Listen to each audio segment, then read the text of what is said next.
তোমরা কি জানো ভারতের এমন একটা মন্দির আছে যেখানে হনুমানজির লেজ আজও বেড়ে চলেছে।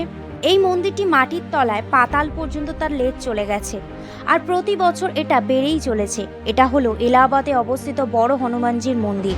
এখানে হনুমানজির মূর্তি শয়নরত অবস্থায় আছে, আর তার লেজ মাটিতে এতটা নিচে চলে গেছে যে আজ পর্যন্ত কেউ মাপতে সফল হয়নি।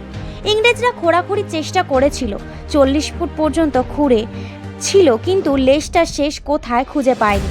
তারপর ইংরেজদের মনে ভয় লাগে এবং কাজটা সেখানেই বন্ধ করে দিতে বাধ্য হয়।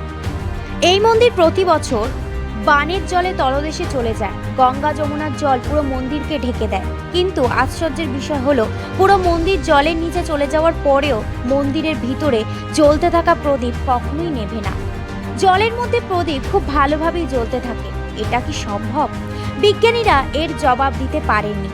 যখন রাবণ মা সীতাকে লঙ্কায় আটকে রেখেছিল, তখন হনুমানজি পুরো লঙ্কা নিজের লেজ দিয়ে জ্বালিয়ে দিয়েছিলেন, আর লেজের আগুন নেভানোর জন্য গঙ্গার জলে ডুবিয়েছিলেন যাতে আগুন নিভে যায়। কিন্তু লেজটা এতটাই বড় ছিল যে লেজটা পুরো পাতাল লোক পর্যন্ত চলে যায়, আর আজও লেজটি ওখানেই আছে।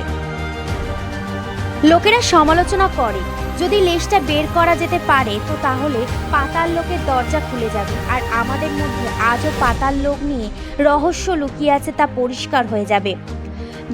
যদি তোমরা হনুমানজির মন থেকে ভক্ত হয়ে থাকো, কমেন্টে লিখে যাও জয় বজরংবলী।